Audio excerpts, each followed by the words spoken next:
Hello everyone, my name is Denisa and I am a student at Georgia Highlands. I am pursuing my bachelor's in dental hygiene. I graduated from hygiene school back in May of 2018. I went to Georgia State University, graduated from their program. I have been working in a general practice since October of last year. I took a little break after school, but started working in October, and I've been working ever since October in the same office. We see pretty much ages 5 and up. It's just a general practice, nothing specialized. But I really enjoy working there. I enjoy everything that we do there, and I'm really enjoying the dental hygiene career so far. So today I just wanted to talk to you about smoking and e-cigarettes, and we are going to start the presentation now. All right, so the goal of this presentation is to basically just educate on e-cigarettes and oral cancer. Let's see. Okay. So we have 5 objectives that we are going to hit during the presentation. There will be different topics that we are going to discuss throughout the presentation, and those topics will help us understand these objectives, and hopefully these 5 objectives will help you all and expand your knowledge on smoking and e-cigarettes. By the end of this lecture, you will be able to identify the 3 different types of oral cancers. By the end of the lecture, you will be able to identify the 2 dangerous ingredients in e-cigarettes. By the end of the lecture, you will be able to identify 3 different types of smokeless and tobacco-induced oral lesions. By the end of this lecture, you will be able to list 5 health issues related to nicotine addiction. And then the last one is, by the end of this lecture, you will be able to identify 3 options for smoking cessation therapy.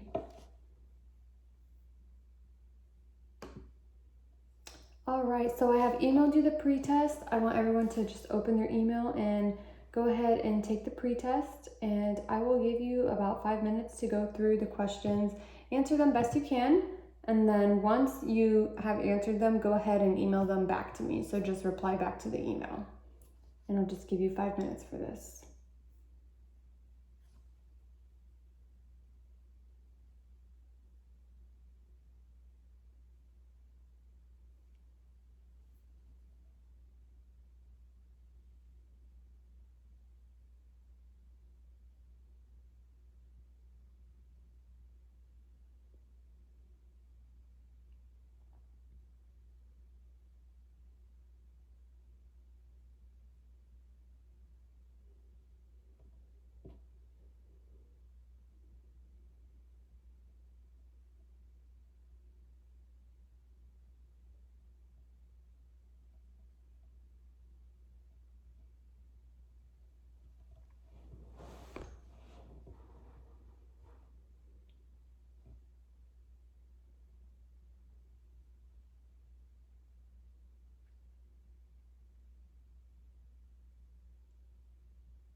Okay, just about 1 more minute, and then we'll continue.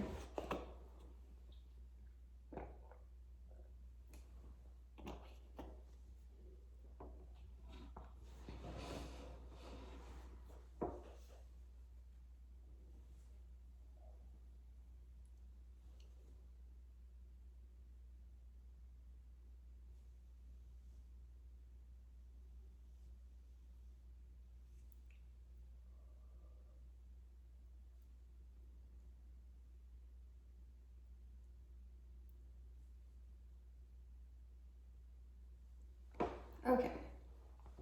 So hopefully everyone got a chance to answer those questions and get the email sent back to me. So we'll go ahead and start talking about the oral cancer aspect of the presentation. All right, so does anybody know which type of cancer is the most common in the oral cavity? Anyone have any idea?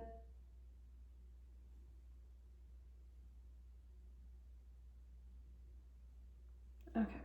So squamous cell carcinoma makes up more than 90% of all oral cancers. There are many different types of oral cancers, so we are going to discuss 3 of them. And the 3 that we are going to discuss is leukoplakia, erythroplakia, and non-squamous cell carcinoma.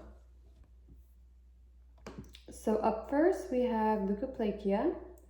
All right, so leukoplakia is usually associated with smoking and alcohol use. So smoking and alcohol is the biggest risk factor in this type of oral cancer.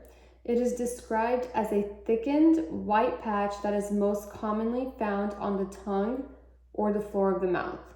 And just as you can see in this picture right here, this white patch on the tongue, that is a example of leukoplakia. If you see a thickened white patch in a patient's mouth, try scraping it off. And if it does not scrape off, then it can be leukoplakia. So you would just go get it sent out for biopsy. Although we are talking about oral cancer, most leukoplakia patches are not cancerous, but they can be. So it's always safe to just send them to an oral pathologist so they can get that checked out. The most common area for leukoplakia to be found is the tongue or the floor of the mouth.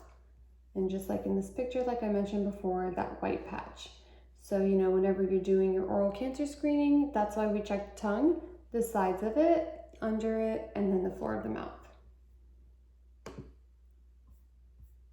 All right. Next one that we will talk about is the erythroplakia. So this one also has smoking and alcohol use as a risk factor, and the biggest risk factor, again, we can see it's smoking.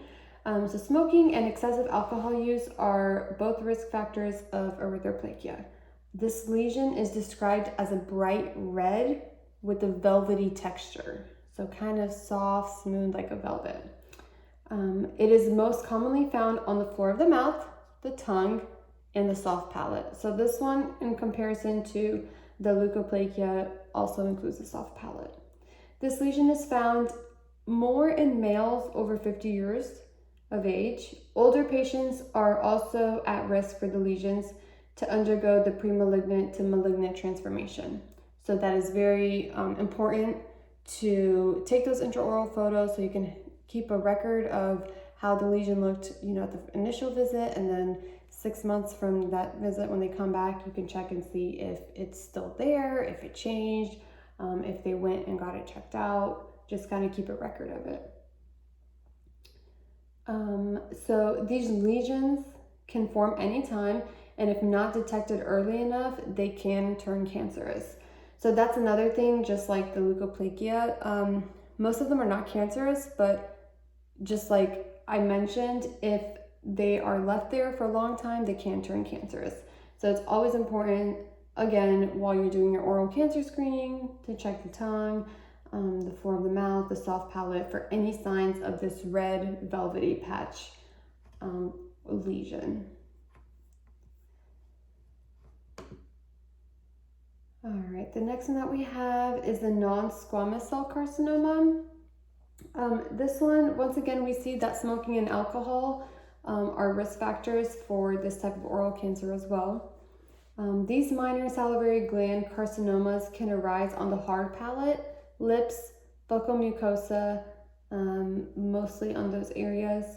A lump or swelling near the jaw or in the mouth may occur with this cancer as well. So that's why it's always important when you're doing your oral cancer screening to kind of go down here and check these nodes, and if you feel any bumps or lumps, definitely bring that up with your doctor, and then recommend that the patient go see an oral pathologist for that as well. So if a patient is experiencing these symptoms, such as area of a salivary gland is painful, swollen, experiencing any difficulty swallowing, then you would go ahead and refer them out to see the professional.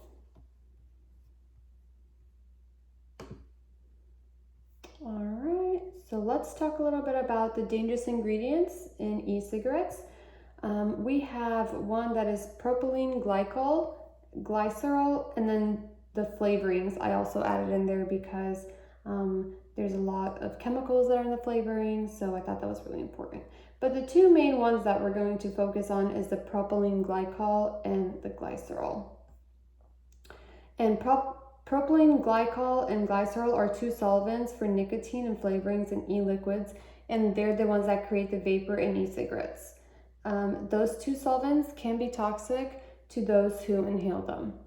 A few researchers examined the amount of flavor chemicals in 30 e-liquids.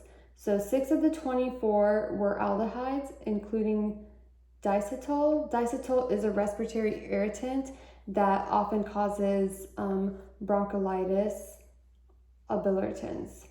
Methanol is often added to tobacco, cigarettes, and e-liquids, and nicotine addiction increases through methanol's desensitizing ability.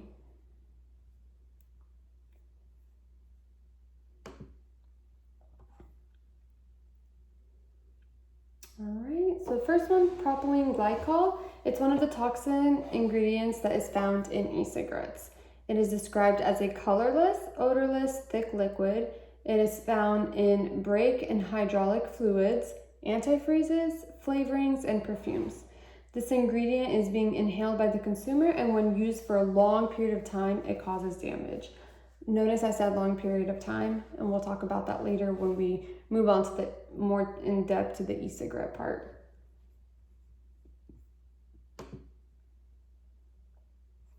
All right, and the second one is glycerol. So glycerol is a clear, colorless, sweet-tasting liquid. It can be found in cosmetics, pharmaceuticals, and food preparations. So this one is the second ingredient that is found in e-cigarettes. And then we will go ahead and talk about the smokeless tobacco-induced oral lesions.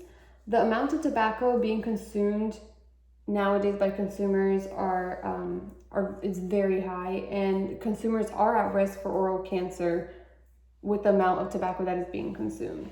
Smokeless tobacco or chewing tobacco can also cause consumers to develop squamous cell carcinoma, verrucous carcinoma, and orally potential malignant disorders, which is also the tobacco pouch lesion is part of that one, so we'll talk about that one too. All right, so first one up is the squamous cell carcinoma. This one is described as a red granular lesion. It has very distinct rolled margins. So as you can see in this picture, excuse me, as you can see in this picture, that's the lesion right there. And then if you look a little bit closely, you can see the margin of it. It's very defined, so you can see where it's at. Squamous cell carcinoma, they appear as a red granular lesion. The most common location site is the tongue and the floor of the mouth. Okay, that is as you can see, even in the previous ones that we talked about, the tongue and the floor of the mouth is such an important area for us to go back and check and make sure that there's nothing there, everything is looking normal, because that's where a lot of these lesions tend to develop. Squamous cell carcinomas are mostly found in men over the age of 50. Most of these oral lesions are asymptomatic at first, so you're not going to feel it, when you first get it. And of course, if you're not even looking at your tongue all the time, you won't even know that it's there. So suspicious areas should be biopsied, just like we talked about before. If you see anything like this, I'm sure your doctor, when he comes in, you can let him know and have the patient be sent over to a professional to get that done. And this cancer is usually surgically removed.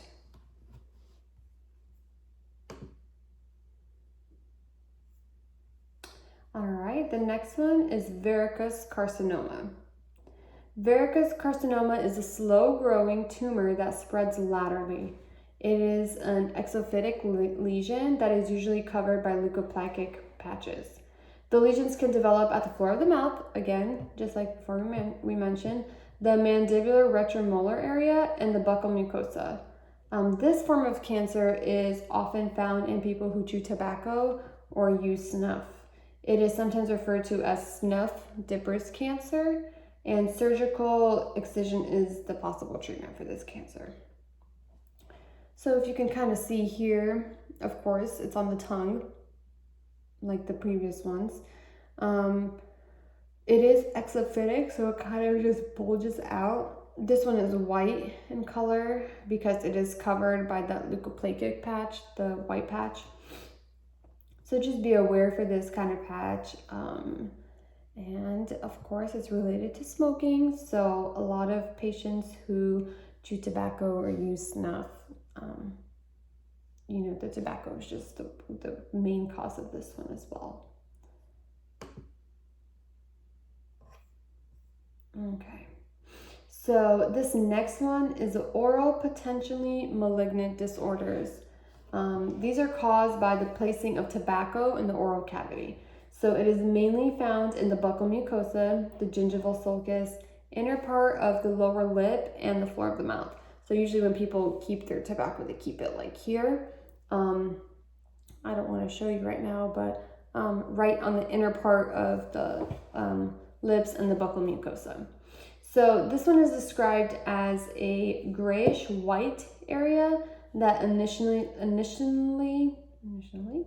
develops at the site of tobacco placement.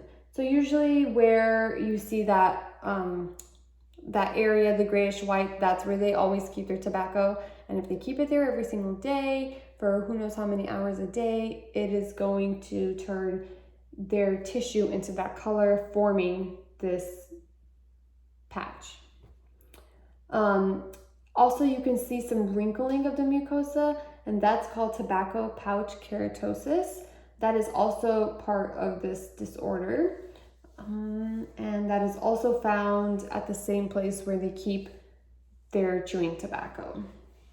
Okay, so just again, these locations are very important for us to check, especially if they mention that they're smokers. You can just ask them, what do you smoke? Do you smoke cigarettes? Do you use chewing tobacco, e-cigarettes? Kind of just get this information out of them, and it will help you a lot when you're looking through doing your oral cancer screening. All right, so now is the time to ask any questions over the past few slides that we went over. So I'll go ahead and give you 2 minutes to just ask any questions that you may have.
All right, so now we'll go ahead and move on.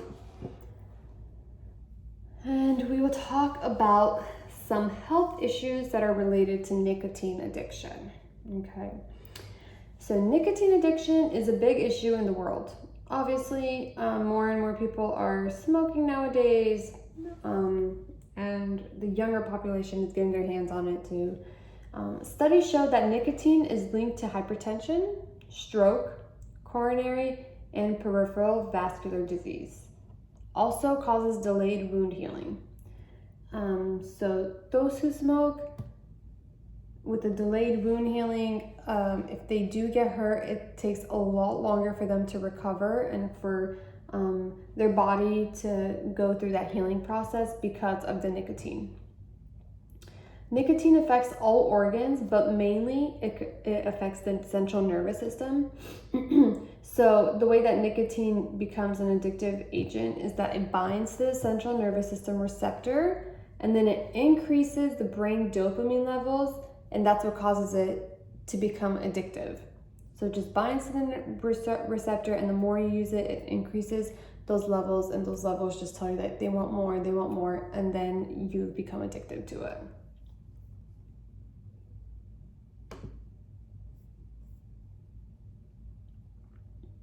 All right. Even though most people can admit that they have a nicotine addiction, it is very hard to quit. It is very hard to overcome it.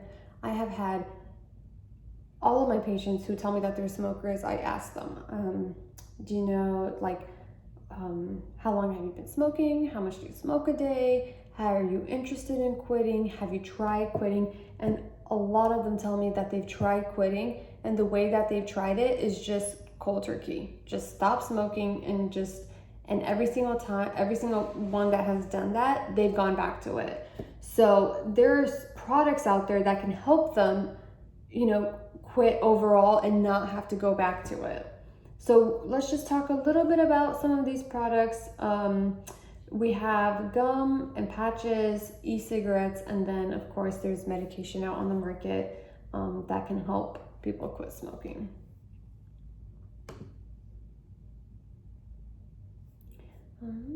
And there have been studies that have been conducted on the effectiveness of nicotine replacement therapy, which is what we call all of these things that help people quit smoking.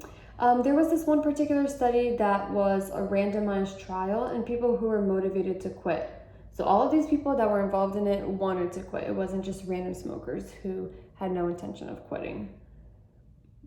Excuse me. So participants who took part of the study typically smoked at least 15 cigarettes a day at the beginning of the study.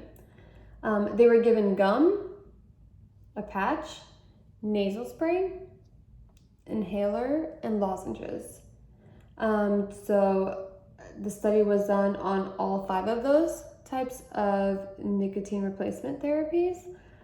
There was evidence that all licensed forms of nicotine replacement therapies can help people who want to quit increase their chances of stopping smoking. So, and that study basically just said that those therapies can help you quit smoking if you are willing to use them. All right, so let's talk a little about e-cigarettes. So e-cigarettes were the most effective in helping people quit smoking. It helps people come off of the nicotine addiction. So e-cigarettes, it does have nicotine in it. It just doesn't have as much nicotine as a regular cigarette. So that's why they say that it's it's beneficial to those who are trying to quit, because they'll still get their nicotine, they'll just get lower amounts of it. And then throughout the whole process of it, they keep lowering the dosage of nicotine until they can be completely off of it. So that's why it is very important to remember that e-cigarettes are good in helping people quit smoking, but they should not be used for prolonged use. So you should not be using e-cigarettes for 3 years. That is the main point that I want you to understand from it, because remember, e-cigarettes, they still do have those toxic chemicals in them, the ones that we talked about before. So you don't want to be using that for such a long time, right? You just want them to be using it for a few months maybe to help them, get off their nicotine addiction. And then once they do that, just stop it altogether. So a little bit more information on e-cigarettes. There have been studies that show that e-cigarettes are the most effective option for smoking cessation. They do contain nicotine, just like I mentioned before, just not as much as cigarettes. Over time, if they use the e-cigarettes as opposed to regular cigarettes, they can overcome their nicotine addiction altogether. All right, and just like I said, let them know not to use it for more than a few months. It's just meant to help them get off their nicotine addiction and then to move on to the next step, which is quitting altogether.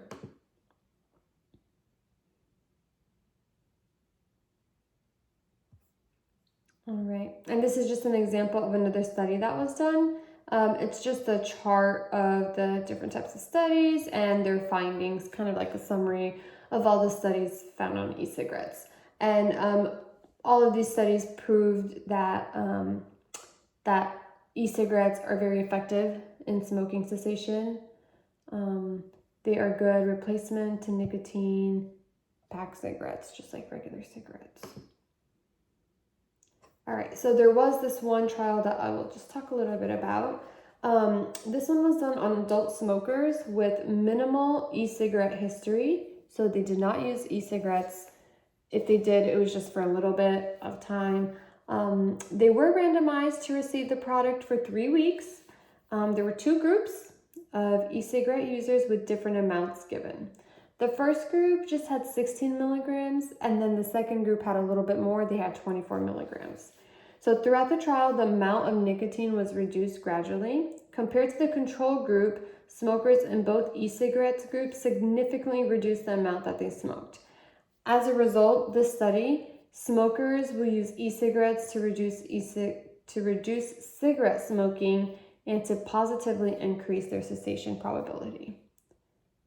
So once those 2 groups were compared at the end, they came to the conclusion that e-cigarettes are very good way of quitting, helping them quit smoking.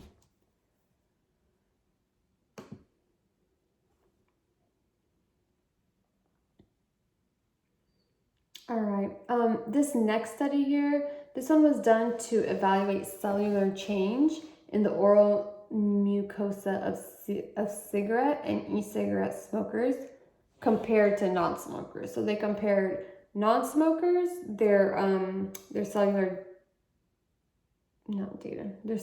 change of non-smokers, and then they compared it to e-cigarette smokers and then to regular cigarette smokers. So this research was aimed to assess the safety of e-cigarettes in the prevention of oral cancer. So these subjects were divided into 3 categories, just like I mentioned before. The first group was composed of previous smokers of at least 6 months, previous e-cigarette smokers of at least 6 months, that was the second group, and then the third group included non-smokers, so that's the control group. All subjects were examined and had to meet certain criteria to be accepted. Of course, like in every study, there were exclusions and inclusions. So these participants had their oral mucosa scraped and placed into slides for 24 hours.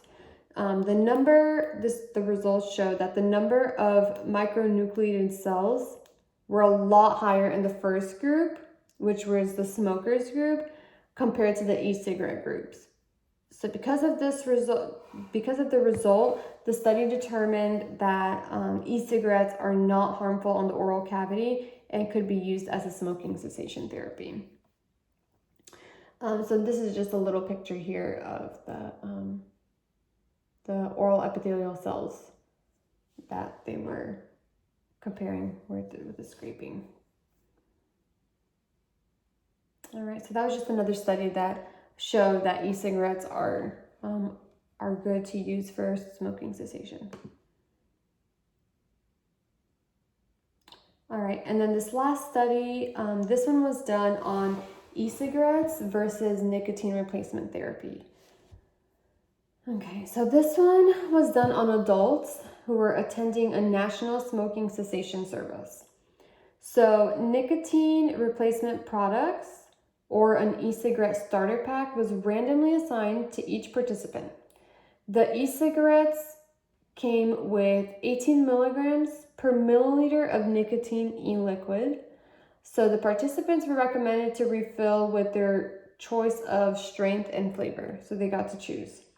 While on these products, participants were receiving behavioral support for at least 4 weeks as well. The overall goal was abstinence for 1 year, which was biochemically evaluated at the final visit. The results from this study indicate that e-cigarettes are more effective for smoking cessation than nicotine replacement therapy. Okay, so they compared e-cigarettes and nicotine replacement therapies, which we talked about being the gum, the patches, the lozenges, the nasal spray, all of that.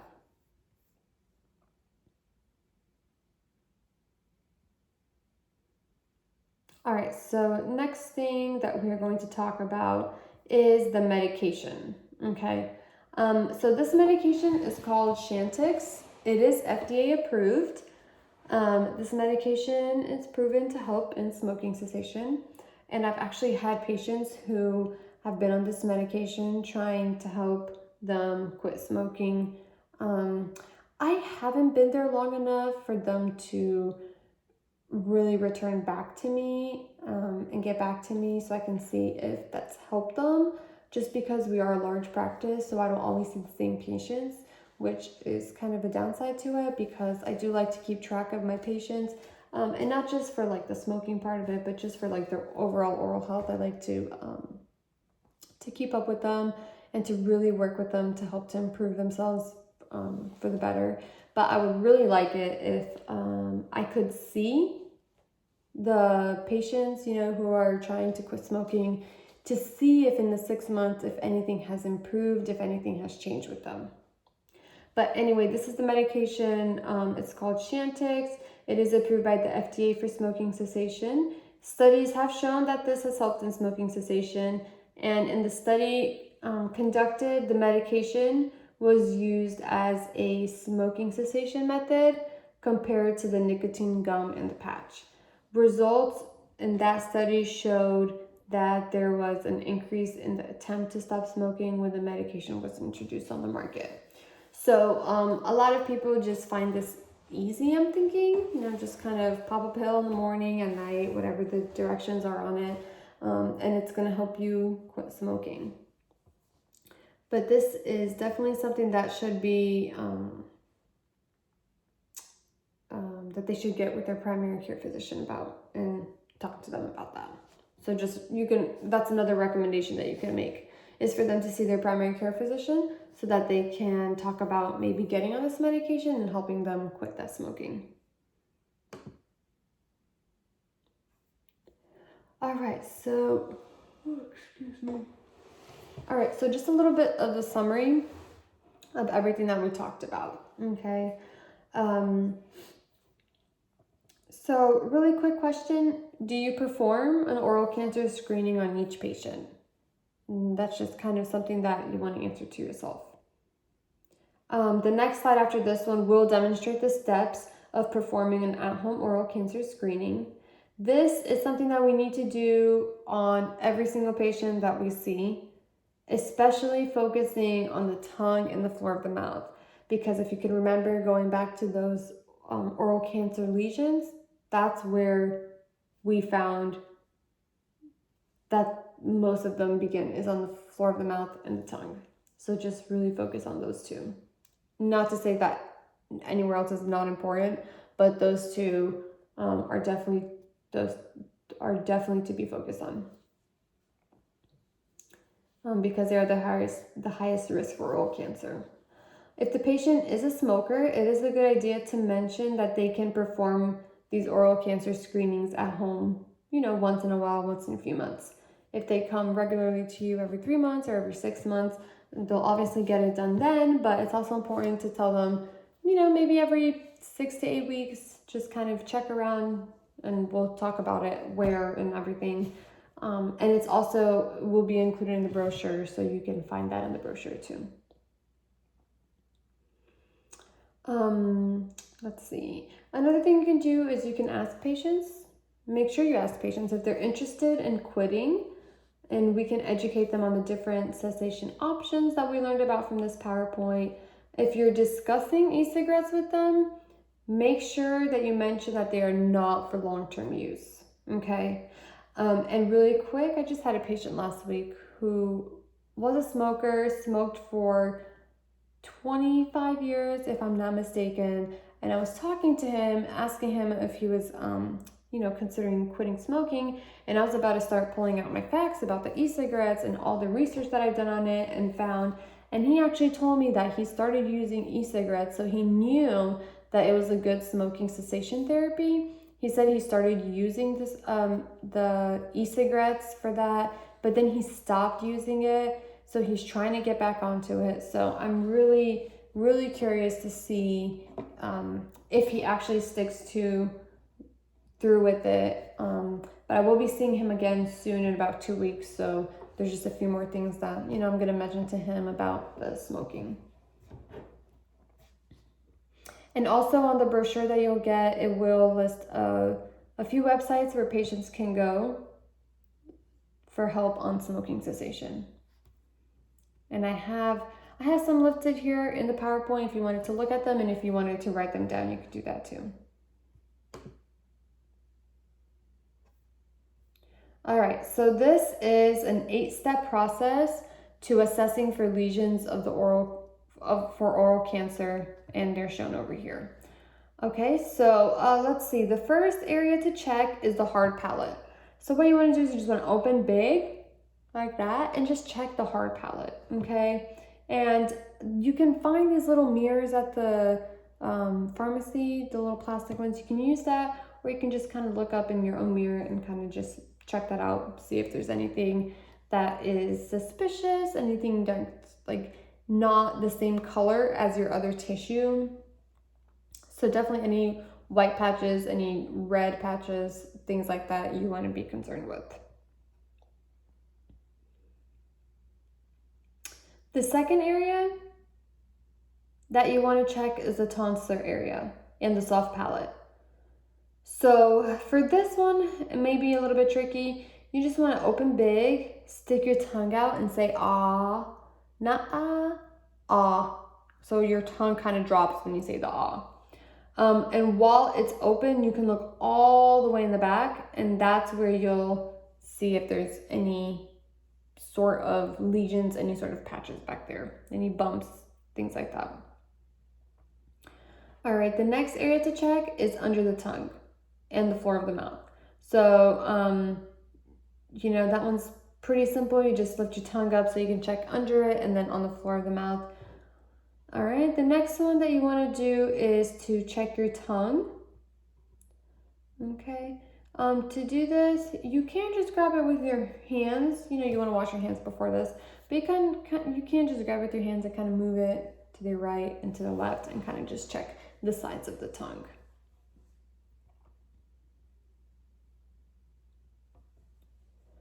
All right, the next thing, excuse me. The next thing you want to do is you want to check under the upper lip. So what you do is you just raise the lip and you just kind of check under here. Check all of that tissue, all of the mucosa there. Just make sure that everything is looking normal, just like we mentioned before. Those bumps, those patches, those lesions, those are the things to look for. All right, after that, you should check the lips on the outside too, on the border of them, kind of stretch them out a little bit, check the corners of them. Okay, after you check the lips, you should just check your cheeks. So what you want to do is you just want to take your cheek and look at it, look at the other one, look at the tissue around it. Let's see.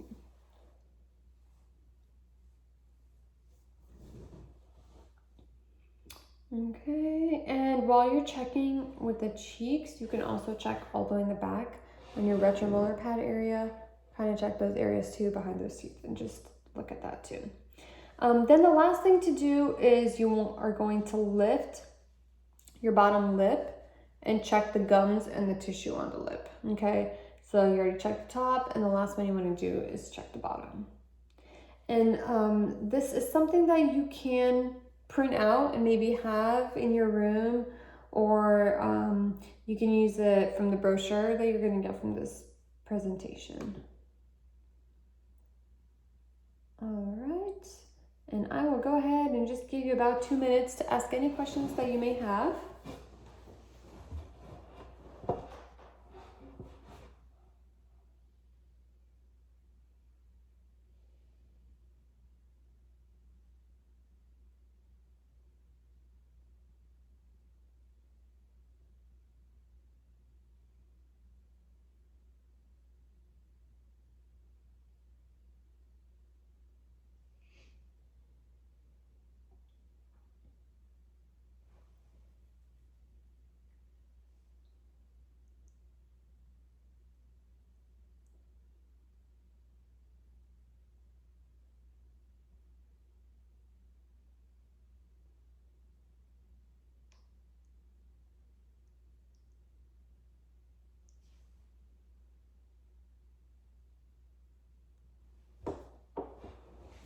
All right, so since those are all the questions, we'll go ahead.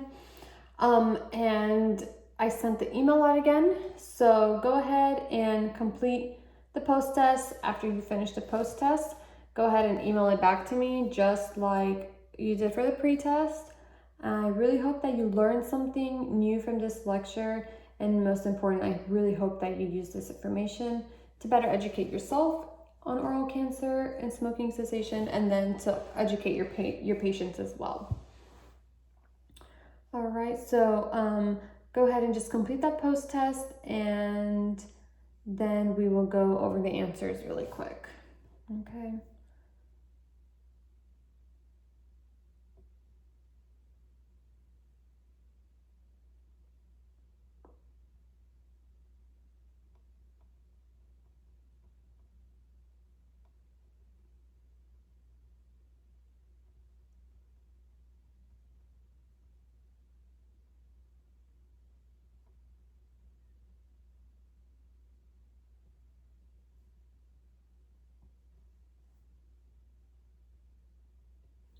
All right, so the first question is, identify the 3 types of oral cancer that we talked about. The answer for that one was leukoplakia, erythroplakia, and non-squamous cell carcinoma. Okay. Second question, identify the 2 dangerous ingredients in the e-cigarettes. And we talked about those 2 dangerous ingredients, the propylene glycol, remember, and the glycerol. And those are the vape that you see from the e-cigarettes and the flavorings in them. All right, the third one is identify 3 different types of smokeless tobacco-induced lesions. So 3 of the smokeless tobacco-induced lesions, and those 3 will be right here. We have the squamous cell carcinoma, the verrucous carcinoma, orally potential malignant disorders. Those are the 3 smokeless tobacco-induced oral lesions. All right, question number 4. What are the 5, or list 5 health issues related to nicotine addiction? That's 5 health issues related to nicotine addiction. And we can list those as hypertension, stroke, coronary and peripheral vascular disease, and delayed wound healing. So we did talk about those. So hypertension, I've seen a lot of people with high blood pressure. So, just someone who's smoking every single day, that's just another risk to hypertension. And of course, stroke is bad, just like the other ones. All right, and then the last one is list 3 options for smoking cessation. So we have the e-cigarettes that we talked about, the medication, the Chantix, and then the gum and patches. That's the one that we talked about, the gum and patches. We did talk about the lozenges and the nasal spray and all of that, so you could have included that in the answer, and that would have been correct as well. But those are just the main 3. So just remember those 3 things that we talked about. The most important, of course, probably being the e-cigarette. That was our main focus here. So I really hope that you learned something new about the e-cigarettes, and I really hope that you will take this information and give it to your patients, and make sure that when you tell them about the e-cigarettes, that is a good smoking cessation. Just also make sure that you tell them that they should not be using it for a long period of time, just a few months, until they can, get off of that nicotine addiction, and maybe slowly they'll just get off of the e-cigarette as well, and then they'll just quit altogether. So that is something important to tell them. And then another really important thing to tell them is this at-home oral cancer screening that they can find. You can even find it online if you really wanted to, or if you wanted to print it out and give it to them, to your smokers, maybe include it in their little goodie bag as they leave. But those are the 2 main things that I wanted to mention at the end.